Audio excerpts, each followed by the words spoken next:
I'm Dr. Victoria, and this is George. Today, we are going to talk about ingrown toenails, also known as onchocryptosis. George got a new pair of shoes, and he has been wearing them non-stop. However, these new shoes are a little bit tight, and he has been having significant pain in his left big toe. It hurts whether he has the shoes on or off. It hurts when he wears other shoes, and it hurts when he walks. It is red, painful, and there is something gross oozing out of the edge. What is happening to George is that the lateral edge of his nail is penetrating the nail fold, the skin, causing a foreign body inflammatory reaction in his toe. There are various ways that someone can get an ingrown toenail. Sometimes it is poor-fitting shoes, just like George is having. Sometimes this occurs due to excessive trimming of toenails, in particular at the lateral nail plate, or due to trauma. Who knew that time you stubbed your toe could turn out so bad? Individuals experiencing an ingrown toenail will have similar symptoms to George: pain, edema, exudate production, and they may even have granulation tissue building up that will need to be removed. When we treat ingrown toenails, we want to think about whether it is mild to moderate or moderate to severe. Mild to moderate ingrown toenails have mild pain, little erythema, and no discharge. There are several things that we can do when the toe is at this stage. We can do warm water soaks with soapy water or with 1 to 2 teaspoons of Epsom salts in water. The individual can soak his toe for 10 to 20 minutes 3 times a day for 1 to 2 weeks.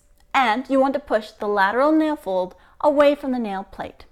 After soaking, you can also apply medium to high potency topical corticosteroid to decrease inflammation.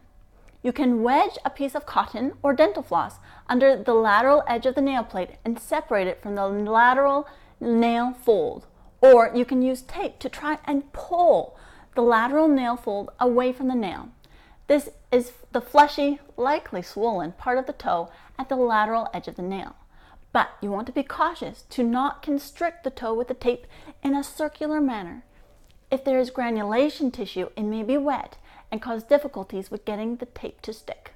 For moderate to severe ingrown toenails, we want to remove a portion of the nail. You can remove the whole nail or only a portion. We want to do a digital block with 1% lidocaine. We never want to use epinephrine with lidocaine when removing a toenail. We do not use epinephrine in the ears, nose, toes, fingers, or genitalia because we do not want to cut off the blood supply to the distal regions of these areas. We can use a curved hemostat and nail splitting scissors. If there is any granulation tissue, we can use a curette or silver nitrate over these areas. Once the portion of the toenail has been removed, we can use a dilute hydrogen peroxide solution 1:1 with tap water. After the procedure, patients should clean the site 2 to 3 times a day and apply topical antibiotic ointment, either bacitracin or mupirocin. Unless there are complications, we generally do not need oral antibiotics. However, we do want to follow up in about 3 to 4 days to assess our treatment of the nail removal and to observe for any possible spicule formation. This would be new nail growth along the lateral nail fold where we do not want more nail growth to occur. It is also possible to do a gutter method by placing a small plastic tube along the edge of the nail that is getting ingrown. For recurrent toenails, sometimes patients need surgical excision and permanent nail ablations. Now, why don't we hop to and remove that portion of George's nail that is causing him so much discomfort and distress? This is an easy procedure to do in the office, and while we love our podiatrists, as primary care folk, we can remove those toenails ourselves, no problem. Well, in most cases. Let's start by sterilizing our field.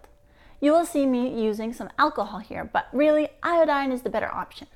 I want to perform a digital block to make sure George doesn't have pain while I fuss with his toe. I will apply about 3 cc's of lidocaine, epinephrine free, on the lateral proximal edges of my toe with about 2 to 3 cc's of lidocaine along the top. I have a smaller syringe here, but if you had A 10 milliliter syringe, you could do the whole toe without needing to go back in for more lidocaine. I can wait a few minutes for the patient to really have a numbed up toe. But with this digital block, George won't feel a thing. Next, I want to go ahead with my curved hemostat and gently release the nail plate from the nail bed. I want to be careful to not damage the nail bed. If I am scraping away at the nail bed, I will notice quite a bit of blood getting into my work field, and this is something I would prefer to avoid. Again, because of my digital block, George won't feel any pain as I manipulate his toe. Now that I have my nail plate released from the nail bed, notice I am only releasing the lateral third of the nail. Since George is having a problem on this side of his toe, I do not need to remove the whole toenail. If that were the case, I would separate the nail plate from the nail bed throughout the entire toe and remove the nail plate as a whole unit. Now, to remove the section of nail I have separated, I will use my scissors to cut along and then go ahead with my curved hemostat once again to clasp tightly onto the nail to remove the nail portion that I have released. When it is just the lateral edge, it is easier to roll the nail away from the midline of the toe and remove it that way. If it were the whole toe I wanted to remove, I would really want to pull outwards towards myself. It is important to not have any nail left at the root of the nail. You may need to go under the proximal nail fold a little bit to check that you have released the entirety of the nail plate. Now that I have removed the problematic portion of nail, I can go ahead and apply antibiotic ointment, bacitracin or mupirocin, and then a little bit of gauze and a little bit of tape. Now, George is feeling better than ever, especially because of that nerve block. I will plan to see George again in 3 to 4 days to see how he is progressing. Just like we discussed, George is going to clean the site 2 to 3 times a day with a diluted hydrogen peroxide solution, and he is going to continue to apply the antibiotic ointment each time he cleans his toe. Thank you for joining me today, my healthcare team. There is nothing like an ingrown toenail to have our patients miserable. How fortunate we are that we get to bring them some relief. I hope you will join us next time to see what George gets up to next. Bye-bye!